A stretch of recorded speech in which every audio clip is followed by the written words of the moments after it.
അയ്യപ്പ ദർശനം നിങ്ങൾക്കായി സമർപ്പിക്കുന്നത് Akshaya catering Thodupuzha, cosponsored by Woodland pure vegetarian hotel Thodupuzha. കാൽനൂറ്റാണ്ടിന്റെ വിശ്വസ്ത പാരമ്പര്യവുമായി അക്ഷയ കേറ്ററിംഗ് തൊടുപുഴ.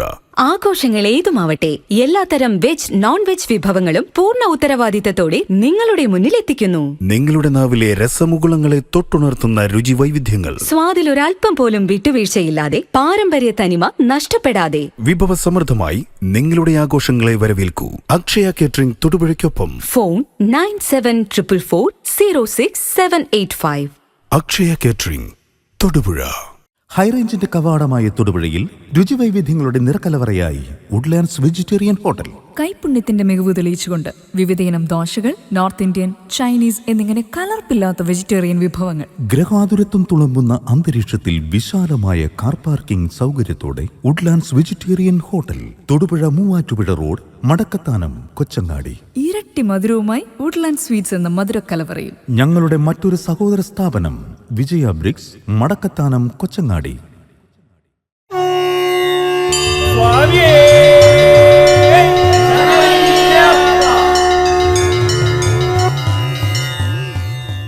സ്വാമിയേ ശരണമയ്യപ്പ, സ്വാമിയേ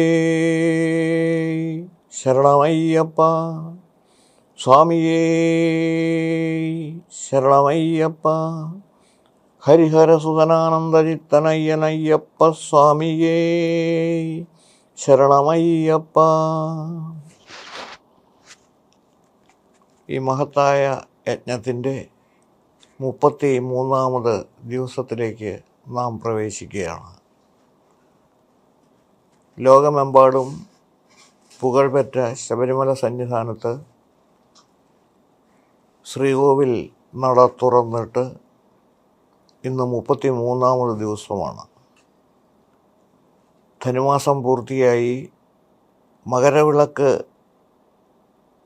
ദർശിക്കുക എന്നുള്ള ഒറ്റ ലക്ഷ്യത്തോടുകൂടി ലോകത്തിൻ്റെ നാനാഭാഗത്തു നിന്നും ശബരിമല എന്ന് പറയുന്ന ആ ഒരു കേന്ദ്ര ബിന്ദുവിലേക്ക് ഭക്തജനങ്ങളുടെ ഒഴുക്ക് ആരംഭിച്ചിട്ട് ഇന്ന് 33ാമത് ദിവസം. വൃശ്ചികം 30 അവസാനിച്ചു.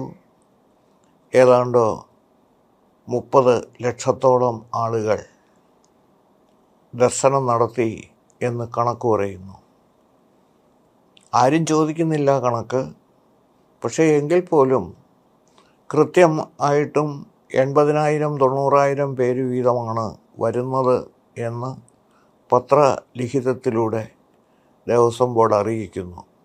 ഇത്ര കോടി രൂപ അവിടെ കാണിക്കയായി ലഭിച്ചു എന്നും അറിയിക്കുന്നു. വരുമാനം ഇതാണ് എന്ന് കാണിക്കുന്നുണ്ടെങ്കിലും ചെലവ് എന്തെല്ലാമാണെന്ന് പറയുന്നില്ല. ഔചിത്യം വേണ്ടേ? വരവ് പറയുകയാണെങ്കിൽ ചെലവും കൂടി പറയാനുള്ള ധാർമ്മിക മര്യാദ ബോർഡിന് ഉണ്ട്. എന്തായാലും 33ാമത് ദിവസമായ ഇന്ന് നമുക്ക് ശബരിമല ക്ഷേത്രത്തിൽ ആലപിച്ച് കേട്ടിട്ടുള്ള ഏറ്റവും പ്രശസ്തവും പ്രധാനവുമായ സ്തോത്രം ഹരിഹരാത്മജ അഷ്ടകത്തിന് ഒപ്പം നിൽക്കുന്നത് എന്ന് തന്നെ പറയാവുന്നത് ശാസ്ത്രു പഞ്ചരത്ന സ്തോത്രം എന്നാണ്. ഇതിൻ്റെ പേരും ഇതുതന്നെ. പഞ്ചരത്നം എന്ന പേരിൽ കേവലം 5 പാദങ്ങൾ, അതായത് 10 ലൈനുകൾ മാത്രമുള്ള ഒരു ലഘു സ്തോത്രമാണിത്. അത് ഓരോ ഇരടികളും രത്ന തുല്യമായിട്ട് അത്രയ്ക്കും വിലയേറിയതാണെന്നാണ് അഭിജ്ഞർ പറയുന്നത്. വിശ്വപ്രസിദ്ധമായ ഈ കീർത്തനത്തിൻ്റെ ആദ്യപാദം നമുക്കൊന്ന് ശ്രദ്ധിക്കാം. ലോകവീരം മഹാപൂജ്യം സർവരക്ഷാകരം വിഭും പാർവതീ ഹൃദയാനന്ദം ശാസ്താരം പ്രണമാമ്യഹം, സ്വാമിയേ ശരണമയ്യപ്പ. സർവലോകത്തിലും പൂജിക്കപ്പെടുന്ന മഹാവീരനായ, എല്ലാവരെയും രക്ഷിക്കുന്ന, സൃഷ്ടി സ്ഥിതി ഇത്യാദികൾക്ക് ചെയ്യാൻ കഴിവുള്ള ശ്രീ പാർവതീദേവിയുടെ ഹൃദയത്തെ ആനന്ദിപ്പിക്കുന്ന സാക്ഷാൽ ധർമ്മശാസ്താവിനെ ഞാൻ പ്രണമിക്കുന്നു. ആദ്യ പാദത്തിൻ്റെ അർത്ഥത്തിൽ നിന്ന് തന്നെ ധർമ്മശാസ്താവിൻ്റെ കെൽപ്പ് നമ്മെ ബോധ്യപ്പെടുത്തി തരികയാണ്.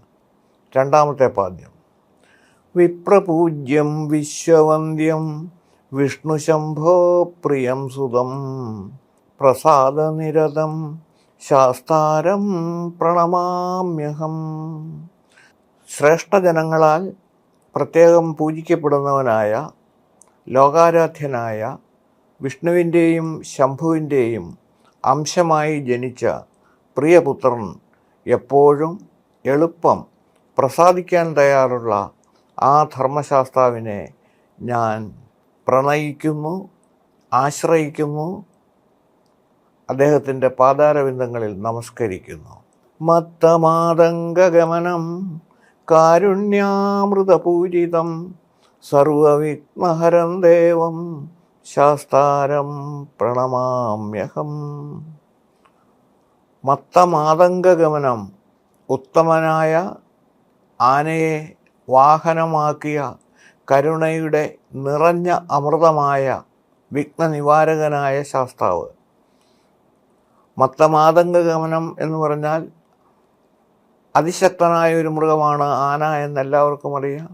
അതേപോലെ ആ നടത്തത്തിൻ്റെ ഗാംഭീര്യവും വേണമെങ്കിൽ ഇതിനോട് ആനയുടെ നടത്തത്തോട് ഉപമിക്കുന്നു എന്ന് വേണമെങ്കിലും നമുക്ക് പറയാം. നമുക്കേതായാലും അതിൻ്റെ യഥാർത്ഥത്തിൽ തന്നെ വരാം. ഉത്തമനായ ആനയെ വാഹനമാക്കിയ കരുണയുടെ നിറഞ്ഞ അമൃതായ വിഘ്ന നിവാരകനായ ശാസ്താവിനെ ഞാൻ പ്രണമിച്ചുകൊള്ളുന്നു. അസ്മത് കുലൈശ്വരം ദേവം അസ്മത് ശത്രുവിനാശനം അസ്മദിഷ്ടപ്രാതാരം ശാസ്താരം പ്രണമാമ്യഹം. എൻ്റെ കുലദൈവമായി ശത്രുക്കളെയെല്ലാം നശിപ്പിക്കുന്ന, എനിക്കിഷ്ടമുള്ളതെന്തും തരുന്ന ശാസ്താവിനെ ഞാൻ ആശ്രയിക്കുന്നു, പ്രണമിക്കുന്നു. പാണ്ഡ്യേശവംശതിലകം, ഇതാണ് അവസാനത്തേത്. പാണ്ഡ്യേശവംശതിലകം കേരളേ കേളി വിഗ്രഹം ആർത്തത്രാണപരം ദേവം ശാസ്താരം പ്രണമാമ്യഹം. പാണ്ഡ്യേശ വംശത്തിൻ്റെ തിലകമാണ് എന്ന് പറഞ്ഞാൽ പാണ്ഡ്യ വംശത്തിൽപ്പെട്ട ആളാണ് പന്തളം രാജാവ്. ആ പന്തളം രാജാവിൻ്റെ പന്തള കുലത്തിൻ്റെ തിലകമായിട്ട് പ്രശോഭിക്കുന്നയാളാണ് നമ്മുടെ സാക്ഷാൽ ശ്രീധർമ്മശാസ്താവ്. അദ്ദേഹത്തിൻ്റെ അവതാരമാണ് മണികണ്ഠൻ എന്നുള്ളത് കൊണ്ട് തന്നെ ആ വ്യുൽപ്പത്തി വളരെയേറെ സാധകമാണ്. പാണ്ഡ്യേശ വംശതിലകം, പാണ്ഡ്യൻ്റെ വംശതിലകമായിട്ടാണെങ്കിലും അതിൻ്റെ വിലാസം മുഴുവൻ നടക്കുന്നത് ഇവിടെയാണ്, കേരളത്തിലാണ്. അവതാര ലീലകൾ ആടുന്നത് മുഴുവനും കേരളത്തിലാണ്. പാണ്ഡ്യേശ രാജവംശത്തിൻ്റെ തിലകമായി കേരളത്തിൽ വന്ന് അവതാര ലീലകളാകുന്ന ശരീരത്തോടു കൂടിയവനും ആശ്രയിക്കുന്ന ദുഃഖാർത്തരെ രക്ഷിക്കുന്നവനും പരമേശ്വരനും, ഈശ്വരന്മാരിൽ ഏറ്റവും പ്രമുഖൻ ശാസ്താവിനെ ഞാൻ പ്രണമിക്കുന്നു.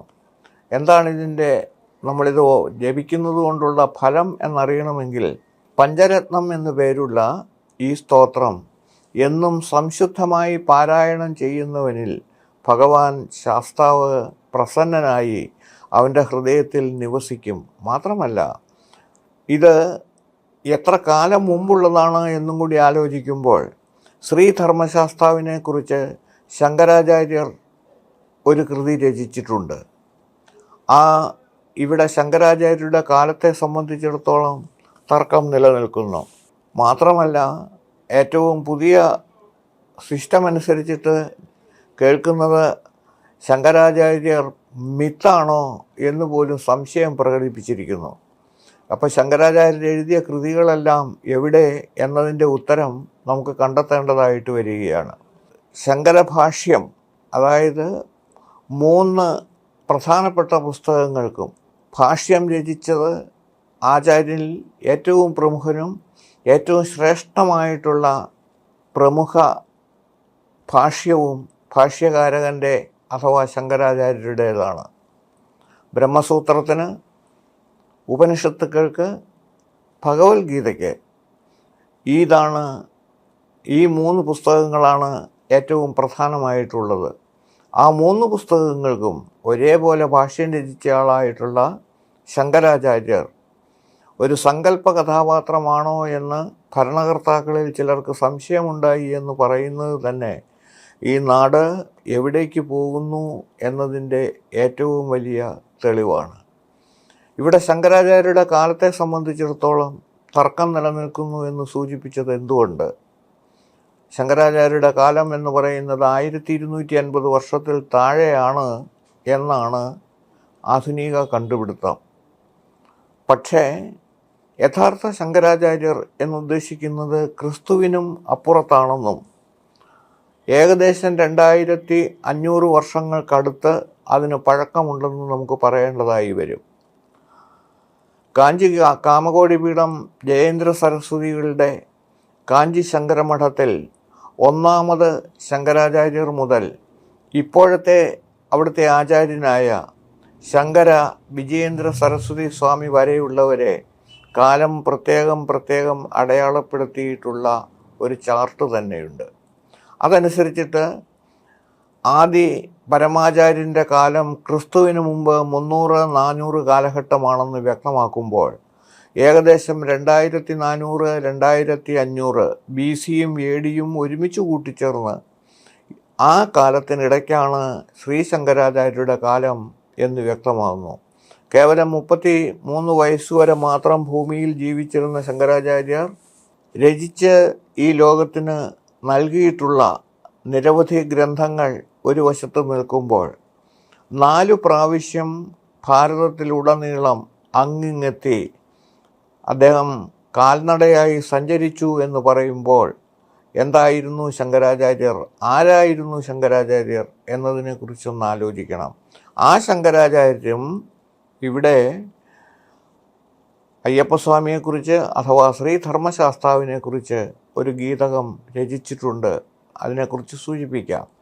ആദി ശങ്കരാചാര്യർ എഴുതിയ കൃതികളിൽ ശ്രീധർമ്മശാസ്താവിനെക്കുറിച്ചുള്ള സ്തുതി ദശകം എന്ന പ്രഖ്യാത കീർത്തനമാണ് നമുക്ക് ലഭിച്ചിട്ടുള്ളത്. ശങ്കരാചാര്യ വിരചിതം എന്ന് രേഖപ്പെടുത്തിയിട്ടുള്ള കൃതി തന്നെയാണ് ഇത്. ആദ്യത്തെയും അഥവാ 1ാമത്തെയും അവസാനത്തെയും അഥവാ 10ാമത്തെയും, അതായത് 1ാമത്തെയും 10ാമത്തെയും എന്ന് പറയുന്നത് ആദ്യത്തെയും അവസാനത്തെയും ശ്ലോകങ്ങളാണ്. മിക്കവാറും ചിലരെങ്കിലും ഇത് കേട്ടിട്ടുണ്ടാവും. എങ്കിലും അവർക്ക് വേണ്ടി ആദ്യ ശ്ലോകം മാത്രം ഒന്ന് ജപിച്ച് കേൾപ്പിക്കാം. ആശാനുരൂപഫലദം ചരണാരവിന്ദം ഭാജാമപാര കരുണാർണവ പൂർണ്ണചന്ദ്രം നാശായ സർവവിപദാമപി നൗമി നിത്യം ഈശാനകേശവഭുവം ഭുവനൈകനാഥം. ആലോചിച്ച് നോക്കുക, എത്ര മനോഹരമായിട്ടാണ് അത് എഴുതി തന്നത്. 10ാമത്തെ ശ്ലോകം ഇങ്ങനെയാണ് തുടങ്ങുക. ഹേ ഭൂതനാഥ ഭഗവൻ ഭവദീയചാരുപാദാംബുജേ ഭവതു ഭക്തിരജഞ്ചലാമേ നാഥായ സർവജഗതാം ഭജതാം ഭവാബ്ധിബോധായ നിത്യമഖിലാംഗഭുവേ നമസ്തേ. ഈ സംസാര സാഗരം കടക്കുന്നതിന് ആവശ്യമായിട്ടുള്ള വള്ളമായിട്ട് ഭഗവാനെ ഞങ്ങളെ അപ്പുറത്തേക്ക് കടത്തിവിടാനായിട്ട് സഹായിക്കണേ എന്നാണ് ഇത് ശ്ലോകം അവസാനിപ്പിക്കുന്നത്. ശബരിമലയെക്കുറിച്ചും ശാസ്താവിനെക്കുറിച്ചും ഈ കാലഘട്ടം വ്യക്തമാക്കുമ്പോൾ ക്രിസ്തുവിന് മുമ്പ് ശബരിമലയുടെ കാലം എന്ന് ആധുനികവൽക്കരിച്ചതിന് നേതൃത്വം നൽകിയത് മാത്രമാണ് പന്തളം രാജവംശത്തിലൂടെയെന്നും മനസ്സിലാക്കണം. അപ്പോൾ ശബരിമല എന്ന് പറയുന്ന ആ ക്ഷേത്രത്തിൻ്റെ ചിരപുരാതനമായ ഭാവത്തെ ബോധ്യപ്പെടുത്തുന്നതിന് വേണ്ടിയാണ് ഇത് വ്യക്തമാക്കിയത്. കുറച്ചുകൂടി മറ്റൊരു തെളിവും കൂടി നമുക്ക് സമർപ്പിക്കാം. ശബരിമലയിലെ ആചാര്യനെ കുറിച്ചും അത് സംബന്ധമായിട്ടുമുള്ള ഒരു ശ്ലോകം ഉണ്ടായിരുന്നു. പ്രഭാകരാചാര്യൻ എന്ന് പേരുകേട്ട ആന്ധ്രാപ്രദേശിൽ നിന്നും വന്നിട്ടുള്ള അദ്ദേഹത്തിൻ്റെ കാലം മുതലാണ് കൃത്യമായ കാലഗണന നമുക്ക് സാധിക്കുന്നതെന്നാണ് ആചാര്യമതം. തിരുവിതാംകൂറിലെ ദിവാൻജിമാരിൽ പ്രസിദ്ധനായ ഒരു ദിവാൻജിയാണ് ഉണ്ണിത്താൻ ദിവാൻജി എന്ന പുകഴ്പെറ്റ വ്യക്തിത്വം. ശബരിമല ക്ഷേത്രത്തിൻ്റെ ശ്രീകോവിലിൻ്റെ തെക്കുപുറത്തെ വശത്ത് പുറമേ നിന്നും കാണുന്ന നിലയിൽ ഒരു ശിലാലിഖിതമുണ്ടായിരുന്നു. അതിൽ എഴുതിയിരിക്കുന്നത് താഴെ കാണുന്ന വിധത്തിലായിരുന്നു. ഏതാണ് ഈ ക്ഷേത്രത്തിൻ്റെ ക്ഷേത്രോൽപ്പത്തിക്കാലം എന്ന് ബോധ്യപ്പെടുത്തി തരുന്നതിന് വേണ്ടിയിട്ടാണ് ക്ഷേത്രോൽപ്പത്തിക്കാലം എന്ന് എഴുതി വച്ചിട്ട് തന്നെ ആ ശ്ലോകം അവിടെ ഉണ്ടായിരുന്നത്. നവീനഭാസ്വാൻ നയനപ്രയജന ഭാഗ്യവശാൽ കൃപാലയാഃ പ്രഭാകരാചാര്യ ഏഹരപ്രതിഷ്ഠിതോ മഹാനയനം വർഷതോ ഭൂരിമംഗളം. ഇത്രയും മാത്രമേ ഉള്ളൂ. കാലഗണന അനുസരിച്ചിട്ട് ആ കാലഗണനയ്ക്കനുസരിച്ച് ഇത് നമ്മൾ കണക്ക് കൂട്ടിയെടുത്താൽ ആന്ധ്രാപ്രദേശിലെ ഗോദാവരി ജില്ലയിൽ നിന്നും 987 വർഷം മുമ്പ് താഴമൺ കുടുംബത്തിൻ്റെ മൂലകാരണവർ പ്രഭാകരാചാര്യ ആയിരുന്നുവെന്നും ഉണ്ണിത്താൻ ദിവാൻജിയുടെ കാലം മുതൽ 2024 വരെ ഏകദേശം 100 വർഷം എന്ന് കണക്കാക്കിയാൽ പോലും ആധുനിക ശബരിമല 1200 വർഷങ്ങൾക്ക് മേൽ ചരിത്രം പേറുന്നു എന്നും മനസ്സിലാക്കണം. 1950-51 ശബരിമല തീവച്ച് നശിപ്പിച്ച ശേഷം പുതുക്കിപ്പണിത് സംബന്ധമായി പുലിയൂർ പുരുഷോത്തമൻ നമ്പൂതിരി അത്യന്ത അപൂർവമായിട്ടുള്ള ഹൃദ്യമായിട്ടുള്ള ഒരു ശ്ലോകവും നമുക്ക് ലഭ്യമായിട്ടുണ്ട്. നമുക്ക് നോക്കാം. ആരാൽ ലക്ഷ്മീവദുദ്യൽ വൃഷധര വിഭവശ്ലാഹിന ശ്രീമനോജ്ഞ ക്ഷേത്രേ പുണ്യേ സമാനോ ദിനശശിഭവനോ ദുദാസിതേ ഭൂതനാഥ സമ്പതൃഷ്ടീയതാസ്യ ശബരിഗിരിതടേ ശങ്കരാചാര്യപര്യ ശ്രീഹസ്തേ നശ്വവാഹ പ്രകടിതപരിവാരോ പദേ വൈപരീത എന്നാണെന്ന് ആലോചിക്കുക. 1951 എന്ന് പറയുമ്പോൾ 49, 4, 53, 20, 73 വർഷത്തിന് മുമ്പ് കൃത്യമായ തീയതിയും രേഖപ്പെടുത്തിയിരിക്കുന്നു. 19/5/1951 അല്ലെങ്കിൽ 1125 ഇടവമാസം 4-ാം തീയതി. ഇത് എല്ലാം ചരിത്ര സംബന്ധമായി നമുക്ക് ലഭ്യമാകുന്ന രേഖകളാണ്. ആ രേഖകളെ അടിസ്ഥാനപ്പെടുത്തിക്കൊണ്ട് ചിന്തിക്കുമ്പോഴാണ് ശബരിമലയുടെ പൗരാണികത്തെ സംബന്ധിച്ചിടത്തോളമുള്ള ചില തെളിവുകൾ ഇപ്പോഴും കാണാമറയത്ത് കിടക്കുന്നു എന്ന വസ്തുത ഓർമ്മിക്കേണ്ടി വരുന്നത്. ശബരിമല ക്ഷേത്ര സംബന്ധമായ ഏതാണ്ടൊരു കാലഗണന ശ്രോതാക്കളിൽ ഊട്ടിയുറപ്പിക്കുക എന്നതാണ് ഇതിലൂടെ ലക്ഷ്യമാക്കിയത്. ശബരിമല തീർത്ഥാടകർ കെട്ടുനിറച്ച് പോകുന്നവർ തങ്ങളുടെ ശിരസിലേറ്റുന്ന ഇരുമുടിയിൽ ഒരു ചെറുകഷണം പ്ലാസ്റ്റിക് പോലും ഇല്ലെന്ന് ഉറപ്പാക്കണം. നമുക്ക് കിട്ടുന്നതെല്ലാം പ്ലാസ്റ്റിക്കിൽ പൊതിഞ്ഞ സാധനങ്ങളാണ് എന്നത് ഓർമ്മിപ്പിച്ചുകൊണ്ടാണ് ഈ ഒരു മുൻകൂറായിട്ടുള്ള ഒരു നിർദ്ദേശം നിങ്ങളുടെ മുമ്പിൽ വയ്ക്കുന്നത്. തങ്ങളുടെ കെട്ടിൽ ഒരു സ്റ്റീൽ കിണ്ണവും ഒരു സ്റ്റീൽ ഗ്ലാസും ഉണ്ടെന്ന് ഉറപ്പുവരുത്തുകയും വേണം. അതെന്തിനു വേണ്ടിയാണ്? ശബരിമലയിൽ നമ്മൾ പാത്രമൊന്നും ഇല്ലാതെയാണ് ചെല്ലുന്നതെങ്കിൽ അവർ ഡിസ്പോസിബിൾ എന്നത് പേരിൽ പ്ലാസ്റ്റിക് കോട്ടഡ് ആയിട്ടുള്ള പാത്രത്തിലാണ് നമുക്ക് ഭക്ഷണം തരുന്നത്. ഒരു നിശ്ചിത ചൂടിൽ താഴെ ആണെങ്കിൽ കുഴപ്പമില്ല, അതിൽ കൂടുതലാണെങ്കിൽ പ്ലാസ്റ്റിക്കും ചൂടും ചേർന്നിട്ടുള്ള കെമിക്കൽ എഫക്റ്റ് അവിടെ ഉണ്ടാകുമെന്നുള്ളത് കൊണ്ടും പരമാവധി വേസ്റ്റ് ശബരിമലയിൽ ഇല്ലാതാക്കുന്നതിനും വേണ്ടി നമ്മൾ 6, 7, 8 മണിക്കൂറാണ് ശബരിമലയിൽ തങ്ങുന്നതെങ്കിൽ അല്പം ഭക്ഷണം ദേവസ്വം ബോർഡിൻ്റെ മസിൽ നിന്ന് വാങ്ങിച്ച് കഴിക്കാൻ വേണ്ടിയിട്ടുള്ള പ്ലേറ്റും കുറച്ച് വെള്ളം കുടിക്കണമെങ്കിൽ ആ വെള്ളം കുടിക്കാനുള്ള ഗ്ലാസും കയ്യിൽ കരുതുക എന്നുള്ളതാണ് ഉദ്ദേശിച്ചിട്ടുള്ളത്. അത് പൂർണ്ണമായിട്ടും എന്നെ ശ്രദ്ധിക്കുന്ന പ്രിയങ്കരായ ഓരോ ഭക്തരുടെയും ഉള്ളിൽ ഉണ്ടാവണം എന്ന് പ്രാർത്ഥിക്കുകയാണ്. ഇനി നമുക്ക് വിഖ്യാതമായ 2 ഗ്രന്ഥങ്ങളുള്ളതിൽ ഒരു ഗ്രന്ഥം, പേര് നിങ്ങൾ കേട്ടിട്ടുണ്ടാവും, അയ്യപ്പഗീത. ഈ പ്രഭാഷണത്തിൽ നമ്മൾ പറഞ്ഞിട്ടുണ്ട്, ഭൂതനാഥോപാഖ്യാനം, അയ്യപ്പഗീത, അയ്യപ്പ ഭാഗവതം, സമകാലീനമായി ഇങ്ങനെ 3 ഗ്രന്ഥങ്ങളുണ്ട് എന്ന്. ആ ഗ്രന്ഥങ്ങളിൽ പ്രചുരപ്രചാരം നേടിയിട്ടുള്ള 2 ഗ്രന്ഥങ്ങളാണ് അയ്യപ്പ ഗീതയും അതേപോലെ തന്നെ ഭൂതനാഥോപാഖ്യാനവും. അതിൽ അയ്യപ്പ ഗീത എന്ന് പറയുന്ന ആ ഗ്രന്ഥത്തെക്കുറിച്ചാണ് അടുത്ത 6 എപ്പിസോഡെങ്കിലും വേണ്ടി വരുന്ന ദീർഘമായ ഒരു യാത്രയാണ് നമ്മൾ ഗീതയിലൂടെ നടത്താൻ തീരുമാനിക്കുന്നത്. അതനുസരിച്ചിട്ട് ഗീതയെക്കുറിച്ചുള്ള പ്രാഥമികമായ ചില വിവരങ്ങൾ, അയ്യപ്പ ഗീത എന്ന് പറയുന്ന ആ ഗ്രന്ഥത്തെക്കുറിച്ചുള്ള പ്രാഥമിക വിവരങ്ങൾ, അതോടൊപ്പം തന്നെ ഭഗവത്ഗീതയുമായുള്ള ഇതിന് ഏതാണ്ട് സാമീപ്യവും അതും നമുക്ക് ഒന്ന് ബോധ്യപ്പെടാൻ വേണ്ടിയിട്ടാണ് ഇത് ചെയ്യുന്നത്. അപ്പോൾ അയ്യപ്പഗീത എന്ന് പറയുന്ന ആ ഗ്രന്ഥത്തെക്കുറിച്ചുള്ള ഒരു സാമാന്യ ജ്ഞാനം സാധാരണക്കാരായ നമ്മുടെ സ്വാമി ഭക്തരിൽ ഉളവാക്കുക എന്ന ലക്ഷ്യത്തോടു കൂടിയാണ് ഈ ഗ്രന്ഥത്തെക്കുറിച്ച് ആരംഭിക്കുന്നത്.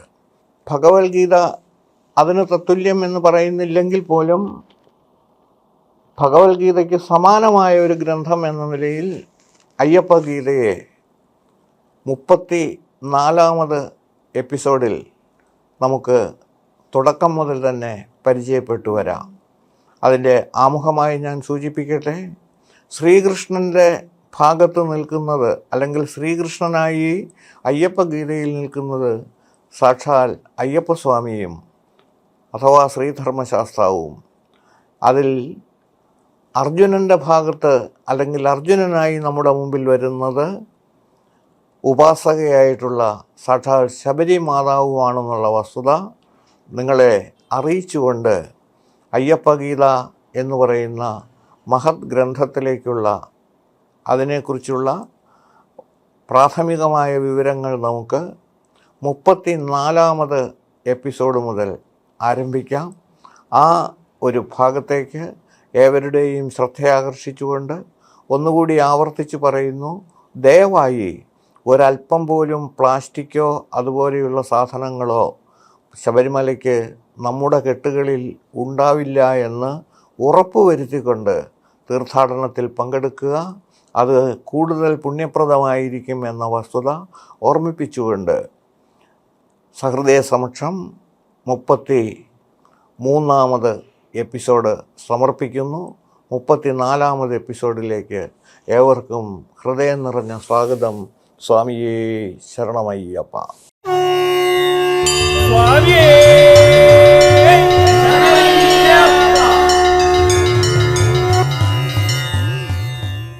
അയ്യപ്പ ദർശനം നിങ്ങൾക്കായി സമർപ്പിച്ചത് Akshaya catering Thodupuzha, cosponsored by Woodland pure vegetarian hotel Thodupuzha.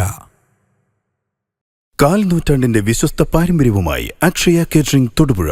ആഘോഷങ്ങൾ ഏതുമാവട്ടെ, എല്ലാത്തരം വെജ് നോൺ വെജ് വിഭവങ്ങളും പൂർണ്ണ ഉത്തരവാദിത്തത്തോടെ നിങ്ങളുടെ മുന്നിലെത്തിക്കുന്നു. നിങ്ങളുടെ നാവിലെ രസമുകുളങ്ങളെ തൊട്ടുണർത്തുന്ന രുചി വൈവിധ്യങ്ങൾ, സ്വാദിൽ ഒരൽപ്പം പോലും വിട്ടുവീഴ്ചയില്ലാതെ, പാരമ്പര്യ തനിമ നഷ്ടപ്പെടാതെ, വിഭവസമൃദ്ധമായി നിങ്ങളുടെ ആഘോഷങ്ങളെ വരവേൽക്കൂ. അക്ഷയ കേറ്ററിംഗ് തൊടുപുഴയ്ക്കൊപ്പം ഫോൺ 9744066785. അക്ഷയ കേറ്ററിംഗ് തൊടുപുഴ.